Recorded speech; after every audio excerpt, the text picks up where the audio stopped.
Estamos en concienciando la población.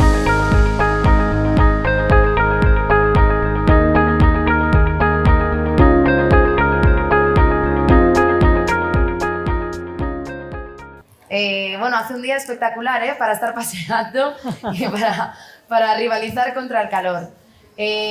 Voy a simplemente adelantar un poquito de en qué consiste esto. Muchos estáis paseando, estáis de compras, igual no sabéis bien por qué estamos aquí ni quiénes somos, pero para que os vayáis haciendo un poco la idea, vamos a grabar un podcast en directo ahora mismo desde aquí para hablar de enfermedades inflamatorias intestinales y para hablar de microbiota. Estas cosas, igual que os suenan a chino así de repente, las vamos a ir entendiendo un poquito mejor a lo largo de la hora que nos queda por delante. Yo soy Carolina, vengo de Nutribiótica. Somos una empresa de Vigo que nos dedicamos a la distribución de probióticos, pero sobre todo a la divulgación y a la formación de profesionales sanitarios en microbiota. Eso que antes se conocía como flora intestinal y de la que hoy sabemos muchísimo más. Sabemos toda la relación que tiene con un montón de enfermedades, pero también con la propia salud y sobre todo con las que hoy nos traen aquí, que son las enfermedades inflamatorias intestinales. Probablemente estéis viendo aquí detrás mía un eslogan que pone tripas con corazón. Llevamos aquí, ya es el tercer día que hacemos un podcast, que hacemos una acción de calle. Hemos estado con stands en Coruña, hemos estado en Pontevedra y hoy estamos en Vigo. Y os sorprendería la cantidad de veces que se ha parado gente en nuestro stand diciendo es que yo esto no me suena, pero efectivamente a mí esto me está pasando. Hablamos de enfermedades del Crohn y de la colitis ulcerosa y de otro tipo de trastornos digestivos que van más allá de las enfermedades inflamatorias intestinales, que son tremendamente comunes y que tienen un impacto muy importante en la vida de quien los padece. Pero todo eso, hoy tengo la suerte de que nos lo va a contar gente que sabe muchísimo del tema, bien porque están en el lado médico de esta historia o porque están en el lado de quien lo padece. Como os decía, esto digamos que es uno de los episodios más especiales que vamos a hacer de lo que llamamos Media Hora con tu microbiota. Ese es el programa que tenemos en YouTube, en el canal de YouTube de Nutribiótica, que os invito a ver porque ahí aprenderéis pues eso, muchísimo sobre microbiota de mano de grandes profesionales. Hoy estamos aquí con la doctora Saria Arponen, a la que muchos probablemente conozcan pues porque es una persona que ya en este mundo se ha posicionado como una experta absoluta en España. Ella es médico internista, es experta, como os digo, en el mundo de la microbiota y del intestino y además, bueno, pues es autora de libros de divulgación tan potentes como Es la microbiota idiota, El sistema inmunitario sale del armario, también nos está enseñando a cocinar para que cuidemos nuestro intestino. Vais a entender por qué es tan importante tener la alimentación también en parte cuidada y ella nos va a ayudar en la parte más técnica, estoy segura. ¿Qué tal, Sari? Gracias. ¿Qué tal? Buenas tardes. Ay, ¿se me escucha? Ahora, Hola, a ver. Hola.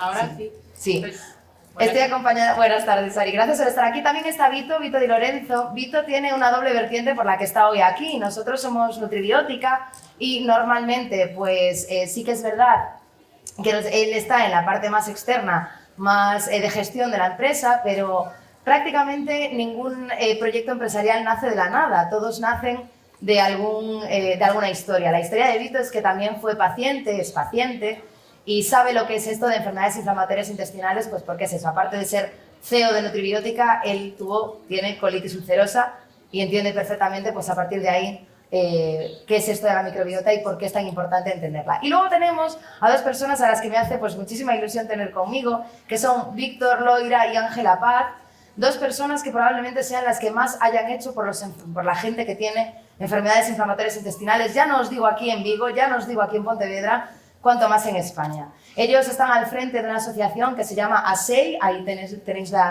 el logo y las siglas.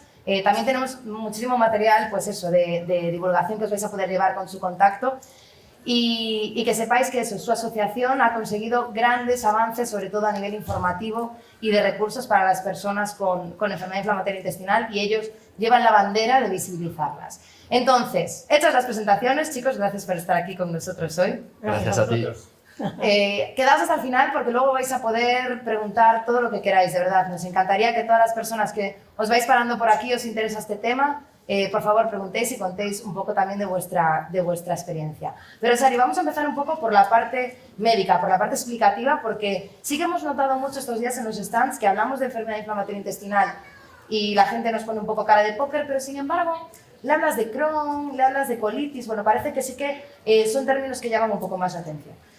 Cuéntanos, ¿qué son estas enfermedades y cuáles son las más representativas y qué diferencia hay entre el Crohn y la colitis. Bueno, es verdad que quizá no se conozcan tanto con el nombre común de enfermedades inflamatorias intestinales, pero como bien dices, Crohn, colitis ulcerosa ya suenan un poco más. Luego hay otra que es la colitis microscópica, que bueno, se suele meter también en el mismo saco, y como su propio nombre indica, las enfermedades inflamatorias intestinales consisten en, aquí los médicos muchas veces ponemos nombres muy complicados a las cosas, pero enfermedades inflamatorias, pues es que hay inflamación, intestinales es que hay inflamación en el intestino. Pero hay mucha gente que piensa que es, bueno, pues se te inflama el intestino y ya está, pero en realidad son enfermedades sistémicas. Y esto mucha gente no lo sabe. Y es que al ser enfermedades inflamatorias sistémicas, aparte del intestino, pueden afectar a otro montón de partes del cuerpo. De hecho, hay muchos pacientes que tienen problemas, por ejemplo, en las articulaciones, tienen inflamación articular, o por ejemplo tienen problemas en los ojos, como uveitis, que es una cosa bastante grave también. Y uno dice, ¿qué tendrá que ver el intestino con el resto del cuerpo? Claro, pues todo lo que pasa en el intestino, esto es como lo que pasa en Las Vegas, pues en este caso no se queda en Las Vegas. no se queda en Las Vegas, lo que pasa en el intestino se puede dispersar a otros sitios.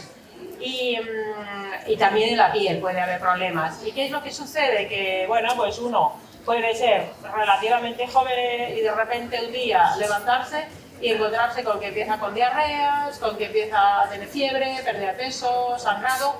Y puede ser que tenga el colon inflamado, que sería la colitis ulcerosa, por definición lo que tiene es inflamación en el colon, o la enfermedad de Crohn, que lo que puedes tener inflamado es prácticamente cualquier parte del tubo digestivo.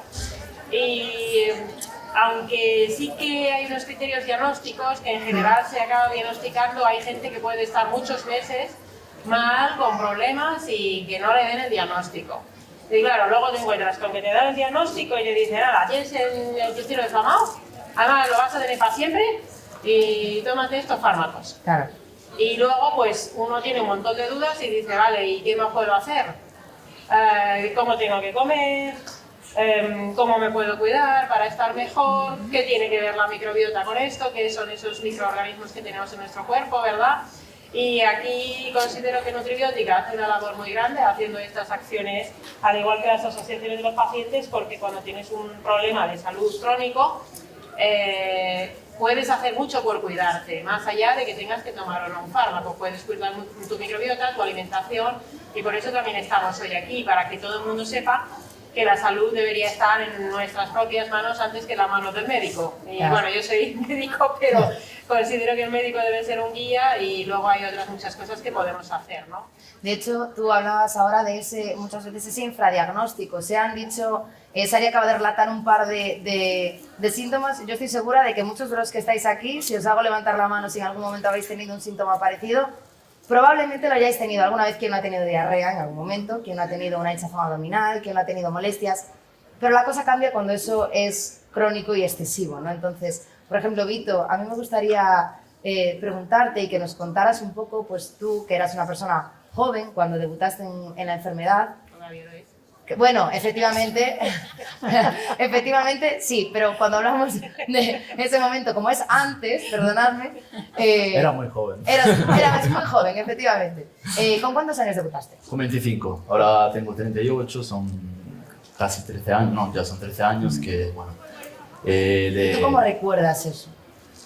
Es que tengo un recuerdo ahora bonito, porque, o sea, cuando encuentras la solución dices, wow, me ha enseñado tanto.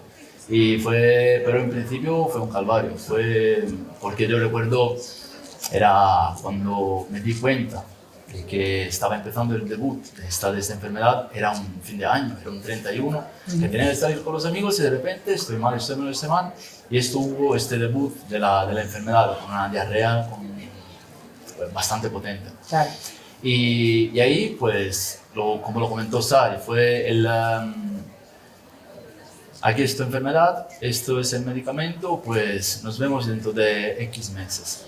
Así que yo, pues totalmente inconsciente, totalmente ignorante en el tema, pues seguí un poco lo que me venían diciendo. Pero veía que no acababa de convencerme. Tenía 25 años, estaba muy irrequieto y de paciente en poco tiempo me transformé en impaciente. Y ahí fui un poco buscando por dónde podía tener salida, porque yo decía, pues es una enfermedad inflamatoria del intestino, algo tendrá que ver la alimentación, ¿no? O sea, al final... Es como que cae de cajón, ¿no? Dices tú, a ver. Al final es el intestino, pues, y preguntaba, pero nadie me decía, no, pero con que no tomes fritos y no bebas alcohol, pues eso te llega, pero veía que no era así.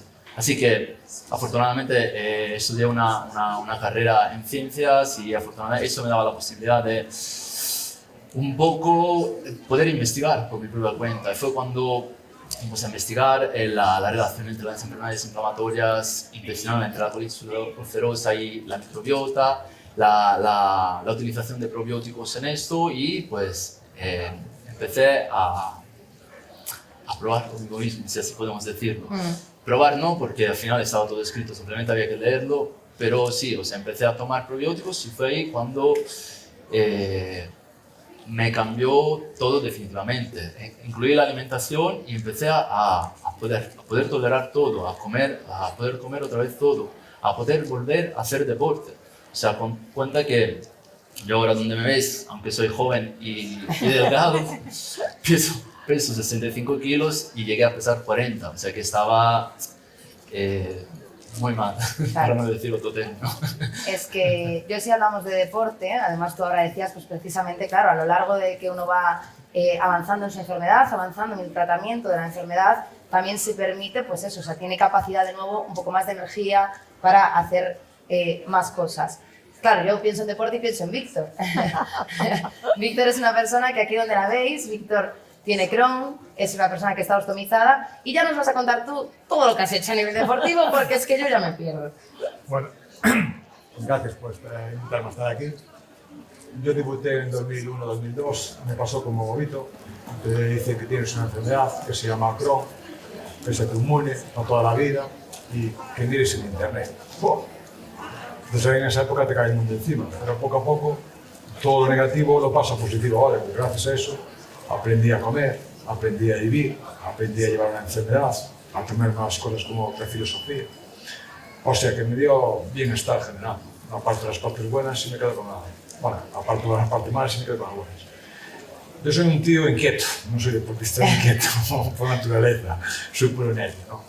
Yo soy, cuando voy a mi nutricionista y me dice que puedo comer 4 o 5 donuts, que no pasa nada. Yo no soy de esos, como sano, como muy sano. Me peso todos los días. Si hago mucho deporte a nivel físico, me tomo todo lo que puedo tomar natural para recuperarme lo antes posible. Soy de los que toma, cuida su flora intestinal y aparte aún le meto 2 o 3 yogures distintas marcas todos los días. Pesaba 80 kilos y ahora peso 60. Y mi trauma es hacer deporte y no bajar de los 60. En una ocasión di la vuelta a Galicia para dar visibilidad a nuestra asociación y a conseguir baños para los ostomizados. Y me acuerdo bien que el médico me dijo que no podía hacer deporte. Yo le dije, esto era en el mes de febrero, le dije, bueno, de aquí a agosto, si yo consigo tener un peso de 65, 60 kilos, creo que era, hago el reto. La moraleja es que me cuidé, hice Pero, más perdón, Víctor, explica en qué consistió el reto, cuántos kilómetros fueron. El reto fue dar la vuelta a Galicia en 17 días, 18 días, un día, bueno, fueron 1.300 kilómetros. En bicicleta. En bicicleta y en patinete. Patinete de empujar, ¿eh? No penséis que la batería, que mucha gente se buscaba el patinete donde estaba la batería. No, no. Tira con los pies. Pues yo recorrí todo Galicia, recorrí los 14 hospitales que pertenecen a la área sanitaria de Galicia para conseguir un objetivo, los baños automatizados que están implantados por toda España y que somos pioneros en Pontevedra, Vigo y Galicia y Madrid. Bueno, pues yo tenía que hacer todo eso, tuve que preparar la cabeza para hacer semejante reto. Fue grabado por el documental lo hizo la grabación Lomba, ¿no? Sí. Con Sebastián Álvaro. A filo imposible. A filo imposible. Bueno, nosotros hicimos el reto, fue no el reto mío, que yo hice la bicicleta y el patín, todo como correspondía, pero el reto era de, nos acompañaba otra persona que tenía, en este caso Ángela, Crohn y bolsa, y una persona que tenía ELA. Ellos fueron los encargados de llevarme y decirme, en este momento hay que tomar este magnesio, estos sales, recuperar, este masaje. Ellos fueron mis cuidadores. La moraleja es que tardamos 18 días en dar la vuelta a Galicia y hay un documental muy bonito. Pero bueno, la moraleja de todo esto es que yo acababa de mi etapa, me tomaba mis recuperadores a rajatabla, cenaba, nunca en mi vida tomaba lechuga y ahí empecé a tomar la lechuga, hidratos de carbono, a comer muy, muy sano. Y acabé el reto de 18 días con 65 kilos. Donde nadie apostaba. Ole, un aplauso. Esto fue uno de tantos que hicimos. Después hicimos otro de Pontevedra, bueno, Marín, Pontevedra, Guadalajara en 5 días, con otra persona que tenía un cáncer curado, gracias a Dios, de cáncer de colon, tenía una bolsa de colostomía, también, eso fue otra campaña de obesidad. Y otro fue el Ultraman Terras Tour, que no quise acabarlo. Mucha gente me pregunta por qué no quise acabarlo. Pues porque si lo acababa no tenía inscripción para el año siguiente, porque solo van 25 personas de toda España. Este año creo que vamos a intentar hacerlo de nuevo. Si no se consigue, no pasa nada. Ya el tiempo que dedico todos los días a mi entrenamiento, a mi salud y todo eso, ya es mi beneficio plácido de eso. Antes de ir con Ángela, que quiero que nos cuente también ahora un poco su experiencia de cuando debutó y en un momento en el que igual hablar de microbiota era una cosa que no estaba para nada estilada en los hospitales de ninguna parte de España. Sí que quiero, Sari, que nos expliques un poco, porque estamos hablando de alimentación, de deporte, todo esto está relacionado con la microbiota, o sea, de qué manera influye la microbiota o el estado de la microbiota en el desarrollo o el empeoramiento, o en todo caso, en la mejora de las enfermedades inflamatorias intestinales. Pues influye tanto que hoy en día incluso hay científicos que consideran que prácticamente el empiece, digamos, el desarrollo inicial de la enfermedad inflamatoria intestinal sería desencadenado en gran parte por el estado de la microbiota. Hay bastantes estudios de bacterias incluso específicas o grupos de bacterias específicas que cuando están en desequilibrio participan conjuntamente con otros factores como el déficit de vitamina D, por supuesto una predisposición genética, factores de alimentación, pues muchos factores, pero el evento iniciador en gran parte podría depender de la microbiota y esto estaba publicado. Y luego, una vez que se inicia la enfermedad, que la microbiota esté desequilibrada puede hacer que la evolución sea más grave o que se responda incluso peor a los fármacos, que haya mayor o menor sintomatología. Entonces, el estado de la microbiota es fundamental, clave y obligatorio de valorar y de cuidar. Además, tiene implicaciones también de cara al tratamiento, ¿no? Claro, de hecho, siempre hablamos de que en la microbiota cuando se da un desequilibrio, se habla de esa disbiosis, ¿no? También insistimos mucho en que a la hora de aplicar probióticos tienen que ser de cepas específicas. Quería preguntarte si ya se sabe, si dentro de lo que son las enfermedades inflamatorias intestinales hay algún desequilibrio específico que se vea, hay un patrón, o podría ser una disbiosis similar a la de otras enfermedades. Hay patrones comunes, hay ciertas firmas microbianas que se dice de ciertos patrones, porque no es que sea una única bacteria, sino es un patrón, es decir, un conjunto de bacterias o de hongos, que también los hongos tienen que ver en la enfermedad inflamatoria intestinal, que unas estarán bajas y otras estarán altas, las buenas bajan y las malas suben, digamos. Y últimamente, sobre todo, hay un tipo concreto que son las relacionadas con el azufre, ¿no? Sí que hay unos patrones que además, y esto mucha gente lo sabe, pero por ejemplo la psoriasis, que puede generar artritis, que es la artropatía psoriásica, puede haber una afectación del intestino que se parece a la enfermedad inflamatoria intestinal, que es por esto por lo que también hay esa relación entre la enfermedad inflamatoria intestinal y las articulaciones y la piel, ¿no? Y se sabe que las alteraciones de las enfermedades inflamatorias intestinales de microbiota se solapan un poquito con las alteraciones de la psoriasis o con las alteraciones, por ejemplo, de las espondilitis, ¿no? Entonces sí que se saben cosas, pero luego obviamente cada persona puede tener sus propias alteraciones, pero más o menos hay cosas descritas, pero nos queda muchísimo por saber todavía y mucho por investigar, ¿no? Por eso Ángela lleva 3 días también en los stands pidiendo a todo el mundo, por favor, aparte de mencionar en redes para que movamos esta campaña todo lo que podamos, pedimos más investigación y pedimos que por favor la gente demande precisamente pues que haya esos baños adaptados, ostomizados de los que hablaba antes Víctor. Ángela, ¿tú a qué edad debutaste? Cuéntanos cómo fue tu inicio y sobre todo en un momento en el que tú no te ingresaste aquí, tú estuviste en Madrid. Claro, yo tuve un sistema hospitalario porque yo empecé a finales de enero del 96 En una semana me barrió, me mandaban para el hospital, era carnavales, pedí la alta voluntaria, me fui a carnavales y al día siguiente, miércoles de ceniza, volví a ingresar y ya no me soltaron. Entonces, como no sabían qué era, no tenían ni idea, decían gastroenteritis, bueno, de todo. Al final, como no tenían ni idea, el día 8 de marzo me mandan una ambulancia en una UCI a Madrid, con un pie aquí, un pie allá, diciendo que, bueno, pues no llegaba.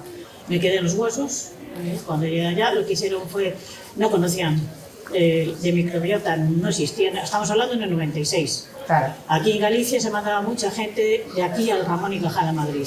Yo coincidí compañeras de Pontareas, de Vigo, de La Guardia, y realmente no se conocía la microbiota, ni se hablaba de la microbiota. Eso es una enfermedad, no sabemos cuál es. Yo estuve 10 años que no sabían si era colitis ulcerosa o Crohn, indeterminada. Entonces, ¿tú qué eres? Yo, entre comillas. O sea, realmente, jolines, la enfermedad te afecta y te afecta de una forma que te limita a la hora de hacer actividades, te limita porque pierdes peso, sangrado, vomitas heces, no te puedes mover, estás tanto tiempo en el hospital que te meten tanta tralla de corticoides y medicación agresiva, que al final es como tener que volver a empezar, volver a andar a partir de cero, volver a recuperar tu vida. Y eso es muy duro, porque además incluso eso, no llegar a tener fuerza para pues, darte la mano, abrazarte, o sea, es una sensación de desahogo, bueno, ¿cómo decirlo? Abandono total por parte de que nadie investigaba. Y te decía, a mí lo primero que me dijeron después de varias operaciones, después de muchos años, te vamos a poner una bolsa. A mí nunca nadie me explicó que era una bolsa. Y yo decía, una bolsa de Corte Inglés, ya llevo bastantes. O sea, me refiero porque llevaban muy bien de bolsas. La sonda gástrica, la bolsa de la nutrición, la bolsa de la sección, parecía el Corte Inglés. Y me refiero que realmente no se trabajaba como se trabaja ahora y no se conoce lo que hay ahora. Y ahora es una ventaja. Entonces, yo sí que voy a hacer una declaración abierta y pública de que, por favor, intenten en investigación, que se trabaje en investigación de la flora intestinal. Todo lo que se pueda evitar que te quiten. Yo no tengo intestino grueso y parte del delgado. Entonces, todo lo que se evite es igual que quitar piezas rectales. Si quitas piezas rectales, donde empieza la alimentación, se joroba el alimento. Pues esto es lo mismo. Cuanto antes no se trabaje y se haga investigación, se pilla tiempo y que dejen de historias de que se haga gastroenteritis, que ya estamos hartos de que nos digan gastroenteritis. El estrés sí afecta, pero no solo la gastroenteritis. Necesitamos personal especializado en esto y unidades especializadas en ello.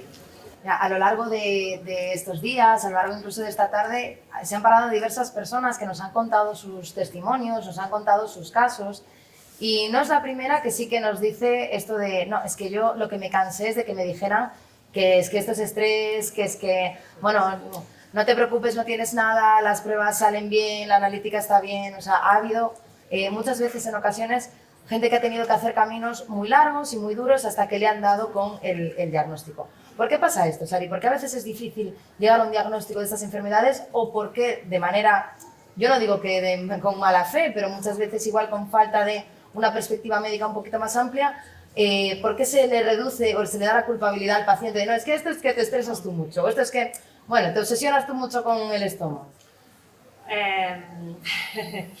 Bueno. No te quiero meter en un compromiso con tu gremio. No. Contesto yo. Mira, no, a lo mejor a la gente le suena a Gregorio Marañón, que fue un médico español muy famoso, histórico médico español, que le preguntaron una vez que cuál era, hace más de 100 años, cuál era el avance más importante que había surgido en la medicina que él conociera. Y dijo, el mayor avance es la silla. Estamos sentados en sillas ahora.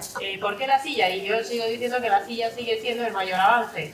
Porque la silla en la que se sienta el paciente y tú te sientas delante del paciente, hablar con el paciente es como consigues investigar, cómo consigues averiguar lo que le pasa. Este fin de semana estuve dando clase en la universidad a alumnos sobre osteopatía, en realidad, eran fisioterapeutas, y les explicaba cómo la suma de la anamnesis, es decir, de hablar con la persona, de hablar con el paciente, hacerle la historia clínica y hacer una exploración física, la suma de la información que obtienes de esas dos cosas es mayor que la suma de las pruebas complementarias.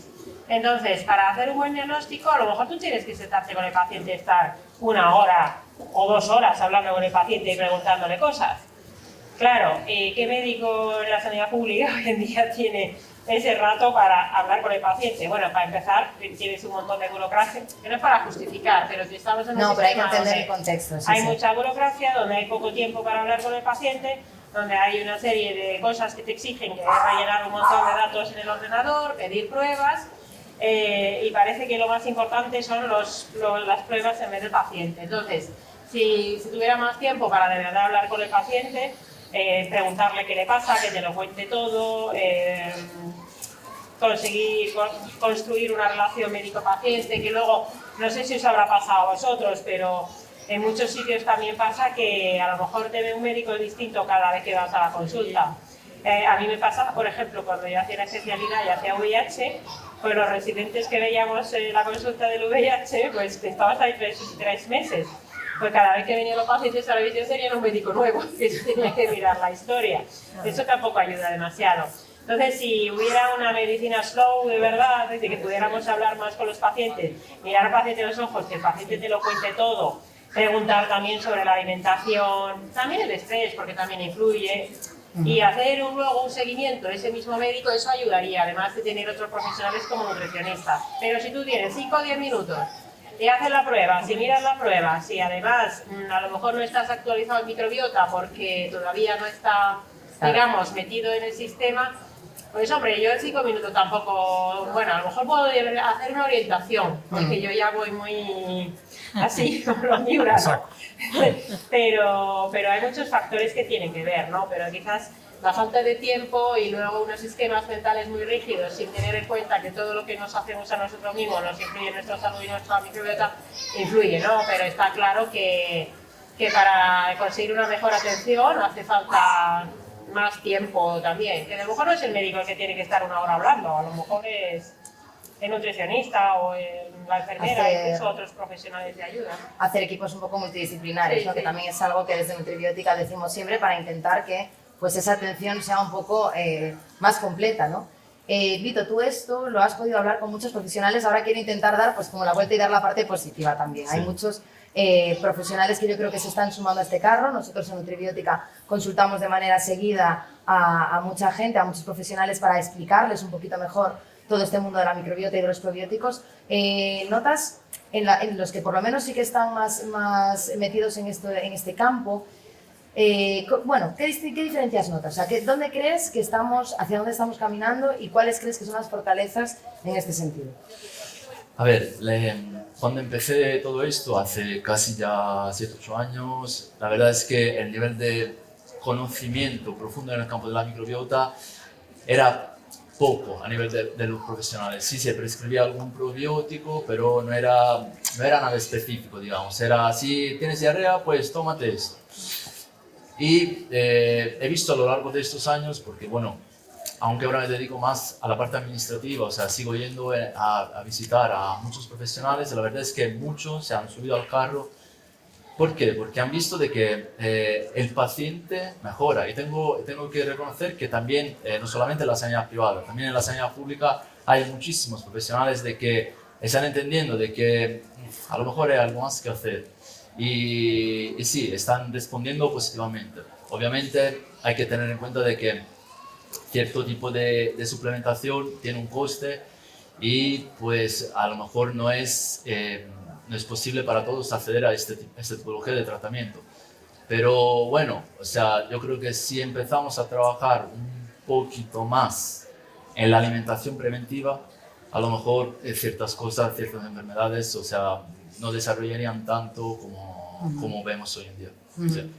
Sin duda la parte del apoyo de los profesionales y que estén formados y que estén actualizados es fundamental, pero de verdad que a mí me gustaría también aprovechar este podcast que tenemos hoy por tener a Victoria Ángela para poner en valor el gran trabajo que hacen las asociaciones, porque los pacientes también necesitan acompañarse de otros pacientes que igual ya son veteranos, vamos a decirlo de alguna manera, y te dicen, tú tranquilo, no estás solo, sé lo que te pasa.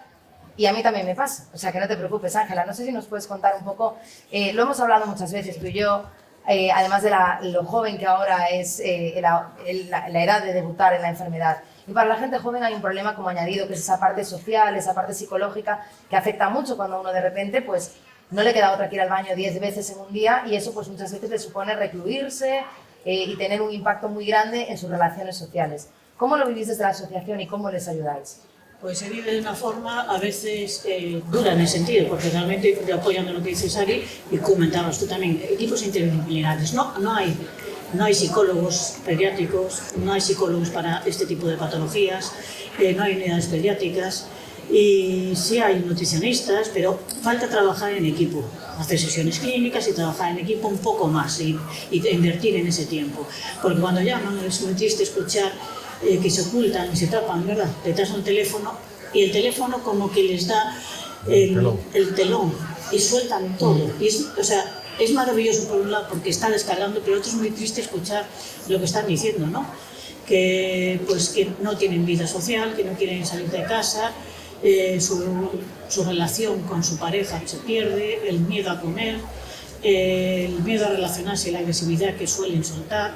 Y te quedas así cuando le dices, mira, yo ya he pasado por esto, es así. Nosotros no damos consejos, simplemente escuchamos y de repente dice, ¿me entiendes? ¿Tú me entiendes? Y es una palabra que se repite, ¿verdad? Constantemente y te quedas impactado y dices, ¿cómo puedes decir que yo te entiendo si has estado con un equipo de profesionales? ¿Dónde están? ¿Qué falta? Tiempo, lo que tú comentabas. Entonces a nivel asociativo es muy gratificante, pero a veces es muy triste marcharte para casa cargada con cosas que no tienes que llevarte tú, sino otros profesionales. Por eso sí es necesario ese equipo interdisciplinar de digestivos, endocrinos, cirujanos, psiquiatras, psicólogos y sobre todo en edades jóvenes, que cada vez está debutando más la enfermedad, para respaldar a las familias. Y sabemos que con los jóvenes, ¿qué pasa? 15, 16 años. Ya poseéis una vida de pásamelo pipa, ya tú ya comentabas, ¿verdad? Pues con 15, 16, ¿qué haces? Yo no estoy enfermo, yo sigo y mi vida, ¿verdad? Entonces pasan de la medicación, con lo cual, por no haber ese equipo interdisciplinar, no cumplen el tratamiento, la adherencia al tratamiento y recaen de una forma mucho más agresiva. Víctor, sí. Quiero valorar yo hago mucho deporte, y a veces poco y a veces ninguno, pero toda la gente que me pide consejo, otro día mismo le he aconsejado a una señora, solo andar paseando con unos bastones de trekking, empezar con media hora y acabar con una hora, que realmente por la montaña sobre todo, que despejaba mucho la cabeza, que te sentirías bien, porque a veces es triste que, como dice Ángela, te llegan con esos problemas y todo es por teléfono. Cuando los conoces en persona parece que los problemas desaparecieron. Yo encuentro muy poca gente así. Por teléfono después te vas liberando con ellos y oye, es una conversación entre amigos y al final sacas cosas positivas y ves que la persona afectada que viene a recurrir a ti, pues saca cosas en provecho. Me fijo mucho. ¿Cuántos consiguió a través de la asociación pues caminar, hacer deporte? Tenemos un Luis, un chico con la medicación trasplante de cadera, los dos, anda ahora todos los días 50 kilómetros en bicicleta. Era impensable antes. Pues a esa persona le iluminó, oye mira, pues salimos en bicicleta poquito a poco. Es lo que prestamos a nivel de eso, a nivel asociativo, quedamos con la gente, le explicas, entonces como que somos los referentes, pero no, realmente nos escuchamos, que es lo que le falta a la gente. Me dicen en Pontevedra la señora y dices, acabo de tirar 80 euros, y entonces, que fui al psicólogo. ¿Sabes? Claro, es que hablo con médico media hora, le conté lo que me pasaba a mí y decía, es que no soy sola en el mundo, no, pero que no, como tú ahí, somos 50.000. Claro, pero yo me imagino que eso a una persona, y seguro que los que estáis por aquí, si no es una enfermedad inflamatoria intestinal, habéis sufrido alguna enfermedad alguna vez o la sufrís o tenéis a alguien en vuestro entorno que la sufre, la soledad que se llega a pasar cuando recibes un diagnóstico así y la oscuridad en la que te sumes es tremenda, ¿no? De hecho, Sari, quiero que nos hagas un pequeño apunte, por tampoco enrollarnos mucho en ese tema, porque es verdad que podría dar para otras 2 horas de podcast, pero aunque sabemos que hay un impacto psicosocial por la propia enfermedad, también sabemos que hay una conexión tremenda entre nuestra microbiota, nuestro intestino, y aquí ya no hablo solamente de personas que sufren este tipo de enfermedades, sino en general, con nuestro estado psicológico, anímico, o sea, es ese eje intestino-cerebro. Danos 4 pinceladas de cómo funciona esta comunicación entre estos 2 órganos y por qué se habla ahora tanto de ese segundo cerebro que tenemos aquí. Sí, bueno, ya lo decía Hipócrates, el padre de la medicina moderna, que todas las enfermedades empiezan en el intestino y que... Si es que no estamos contando nada nuevo. No, eso ya lo decían los antiguos. Se habla del eje intestino-cerebro porque el intestino le manda información al cerebro continuamente de lo que pasa en el intestino y de la comida que entra, que esto también es importante, de cómo está el ambiente. ¿Cómo lo hace? Con el nervio vago, que es un nervio muy importante, que es el sistema nervioso parasimpático del sistema nervioso del buen rollo, de la digestión, de la relajación, de la tranquilidad. Ese mismo nervio también manda información del cerebro al intestino. Luego el sistema inmunitario, que son nuestras defensas, también hace comunicación y por otro lado se vierte sustancias a la sangre que fabrica la microbiota o nuestro propio intestino y eso va al cerebro. Y a la vez también todo lo que pasa en el cerebro te va a influir en lo que pasa en el intestino a través sobre todo del propio nervio vago y también por señales relacionadas con la señalización del estrés. Entonces, ¿qué pasa? Que todo lo que pasa en el intestino te puede influir en el estado de ánimo, pero también en tu funcionamiento cognitivo, en la memoria, en el aprendizaje, en todo, pero también todo lo que pasa en tu cerebro, y esto incluye tanto tu mundo interior como cómo te relacionas con otras personas, es decir, todo lo psicosocial, va a influir sobre tu intestino. Y por eso es verdad que el estrés intenso, psicosocial o emocional te puede empeorar una enfermedad cualquiera y desde luego las intestinales en particular, y puedes hacer un brote por un estrés crónico no controlado, o puedes hacer un brote por un evento estresante muy agudo, por ejemplo que pues, se muera una persona querida, que te echen del trabajo, lo que sea. Entonces, ¿cómo podemos hacernos fuertes ante eso? Por un lado, cuidando del intestino y de la microbiota con la alimentación, los probióticos, etcétera, y por otro lado, haciéndolos más fuertes, como no podemos cambiar lo que nos pasa, pues esto es fácil de decir, luego Sí, difícil, sí, pero claro. cambiar en lo que nos pasa pasa muchas veces por el ejercicio físico, que eso va bien para el intestino y el cerebro, y estrategias para estar más en el presente y esto que llaman la gestión de las emociones, que no es tanto el evitarlas como el aceptarlas y el dejarlas fluir. Ojo, que hay una cosa sobre la que no se suele hablar mucho, que es cosas del trauma de la infancia, que cosas chungas que te pasan cuando eres pequeña hasta los 18 años, y esto también hay que trabajarlo con profesionales expertos. Y esto le pasa a un tercio, incluso a mitad de la población. Esto también, si no se trabaja, puede hacer que tengas la patología fijada y que no termines de mejorar y no sepas por qué, ¿no? Y es clave y esto que necesitamos. No podemos a lo mejor poner todos los psicólogos que necesita el sistema, pero quizá podamos poner talleres y grupos de apoyo con pacientes y que de verdad se hagan escuelas de pacientes, pero de verdad, Sí. que aprendan a comer, que aprendan las herramientas psicológicas. Pues puede meter 30 pacientes en una clase y que se le den charlas entre todos. Ojo, y luego diferenciar al que necesita el psicólogo de manera específica. Pero está claro que es un sistema que se ha puesto mucho el foco en los médicos, y yo no digo que sobre los médicos del sistema, pero lo que sí que digo es que faltan nutricionistas, que faltan psicólogos y faltan entrenadores. Sí. Entrenadores. Yo no encuentro Y con ese problema. fisioterapeutas. Y fisioterapeutas también. Sí. Y Bueno, dentistas, y yo sí, de todo. claro, yo si me permites ahí también, ¿se oye? Sí. ¿Un segundito? A ver, ahora. Ahora. Yo si me permites también, ahí quería hacer hincapié en el tema de la alimentación. Por ejemplo, nosotros, yo consumo producto de orgánico, de cercanía y ecológico. Yo me tomo unas lechugas, bueno, un tomate o una cebolla o rúcula, que vienen estas en el floré, y saco por el intestino, bueno, por la tripa, saco los hilos y me atasco, me tengo que sondar. Me tomo una rúcula, preparada en cultivo ecológico, sin pesticidas, protegida, y me sienta de maravilla. Entonces, también me imagino que el tema de la producción alimenticia y contaminantes y pesticidas y todo eso afecta y ayuda a que desarrollemos más lo que tenemos. Bueno, ahora mismo hay un hecho, y es que vemos en las noticias cuando dicen la cesta de la compra se ha encarecido y se está comiendo menos pescado, se está comiendo menos producto fresco.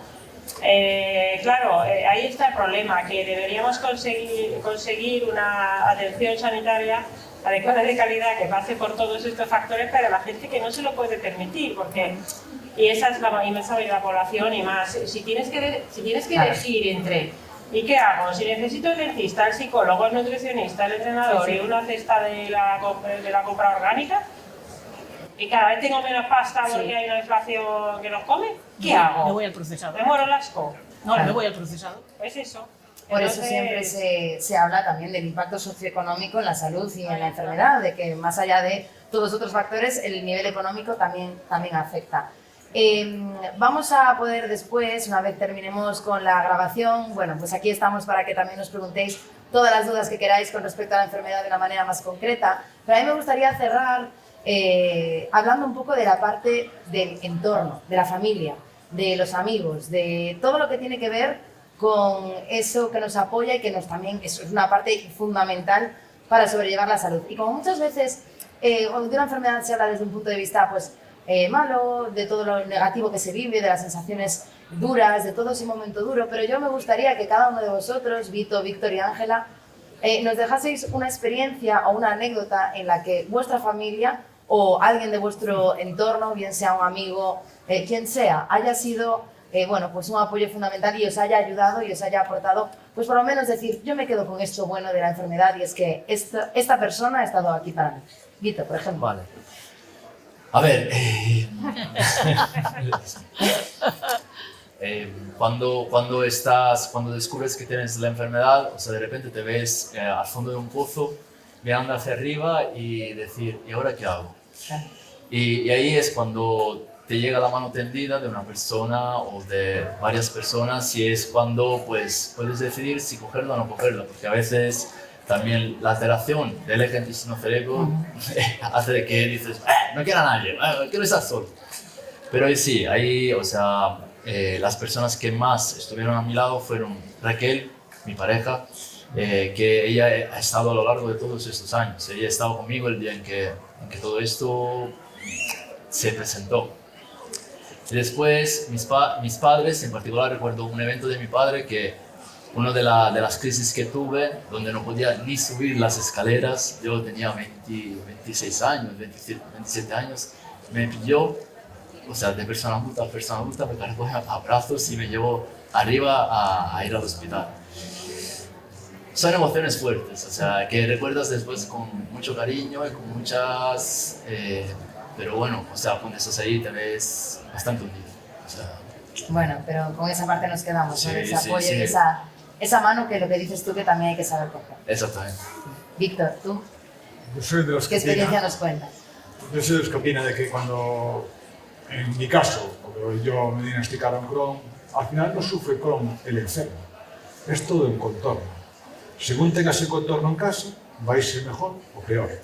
En mi caso tardé pues, unos tiempos, pero oye, a partir de 2007, 2008, todo empezó a fluir, porque el entorno, mi pareja, mis hijos, todo me entendía. Yo tenía que ir al baño 20 veces, pues no pasaba nada, todo el mundo me entendía. Noté la diferencia grande cuando iba a comer fuera, o iba a casa de mis suegros o de mi madre, comes nada. Entonces realmente dices tú, la parte buena es que el entorno tuyo, lo que hiciste tu casita, pues te entienden, te comprenden, entonces te sientes muy apeado a ellos. Después si tienes la suerte de que encuentres una persona como Ángela, ya es la panacea. Ya todas las dudas se marchan. Entonces, yo me quedo con las partes buenas y digo que nunca hay una enfermedad para uno solo, es para todos. Si Ángela está enferma o mal, yo lo digo como amigo, como compañera, mi pareja también, si yo estoy mal, todo es un buco y te quedas con las partes buenas. Que son realmente, cuando estás mal, tienes de esa cuerda, siempre. Claro.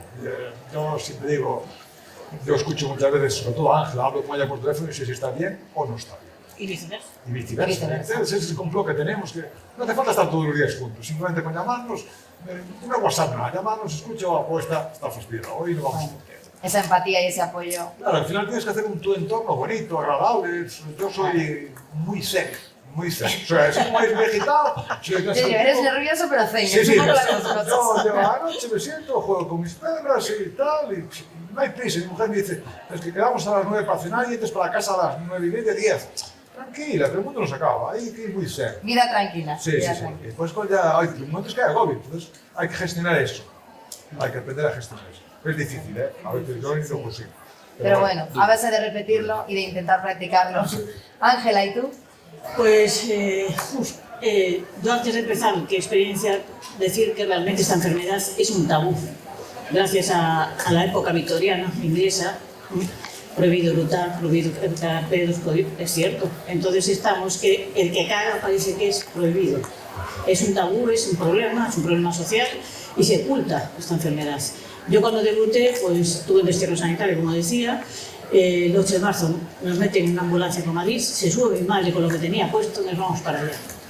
El vínculo con mis hermanas y mi familia, mis amigos, estaba aquí en Pontevedra y era ella, ese punto de referencia. Es más, ella llegó a decirme que se cambiaba por mí. Yo decía, no quiero que cambien por ti, quiero que tú entiendas lo que yo digo también.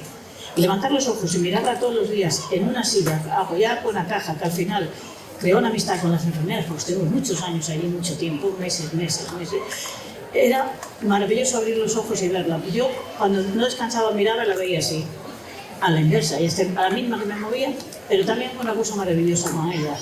Me animó, Yo siempre fui una persona alegre, es cierto. Pierdes, en esos momentos pierdes todo, la alegría y mandas todo a freír puñetas. Y ella me animó siempre. Es más, me consintió cosas que antes no me había consentido.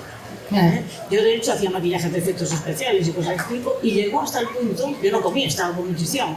Y yo quería, pues, le dije, mami, tráeme, coge el pollo de la de al lado y tráeme harina y canela de casa de la abuela y témpera. Entonces me los traía. Y conmigo cómplice hacíamos maquillajes de efectos especiales que las enfermeras llegaban a llamar a urgencias diciendo que el dedo pues, estaba traumatizado y que viniera el cirujano plástico. Y ese es el colectivo, mi familia, mis amigos, mis hermanas y el vínculo, mi madre, que fue la que hizo realmente mantenerme en flote. Bueno, yo quería acabar con esto porque creo que la red de apoyo cuando alguien tiene que atravesar pues, una situación tan dura como es una enfermedad, y sobre todo una enfermedad crónica con la que sabes que vas a tener que convivir el resto de tu vida, mejor o peor, sabes que es una carrera de fondo. Bueno, tener quien te arrope, tener quien te acoja y quien te ayude y te dé la mano en los momentos en los que tú no tienes ni fuerza para levantarla, es fundamental. Así que Ángela, Víctor, Vito, Sari, gracias de corazón por estar aquí. Tripas con Corazón es la campaña que queremos lanzar durante todo este mes de junio. Lo hemos hecho en este mes de junio, que no lo he dicho antes, porque el día 27, es decir, hoy estamos aquí porque se celebra el Día Mundial del Microbioma. Entonces nos parecía, pues eso, una ocasión excelente para poder llevar adelante eso, una campaña en la que visibilizáramos unas enfermedades, como son el Crohn, la colitis ulcerosa, que tienen tanta relación con nuestro intestino y con el estado de nuestra microbiota. Gracias a todos los que habéis estado por aquí y durante el resto del tiempo que nos queda, pues para lo que necesitéis. Si alguien quiere comentar algo, alguien quiere hacer alguna pregunta, alguien quiere intervenir, contar su historia, su testimonio. Bueno, pues si no, no pasa nada, que en privado yo sé que todos nos animamos más. Gracias de corazón y como los que nos seguís y los que no, espero que lo empecéis a hacer ahora, nos vemos en el siguiente Media Hora con tu Microbiota. Gracias a todos.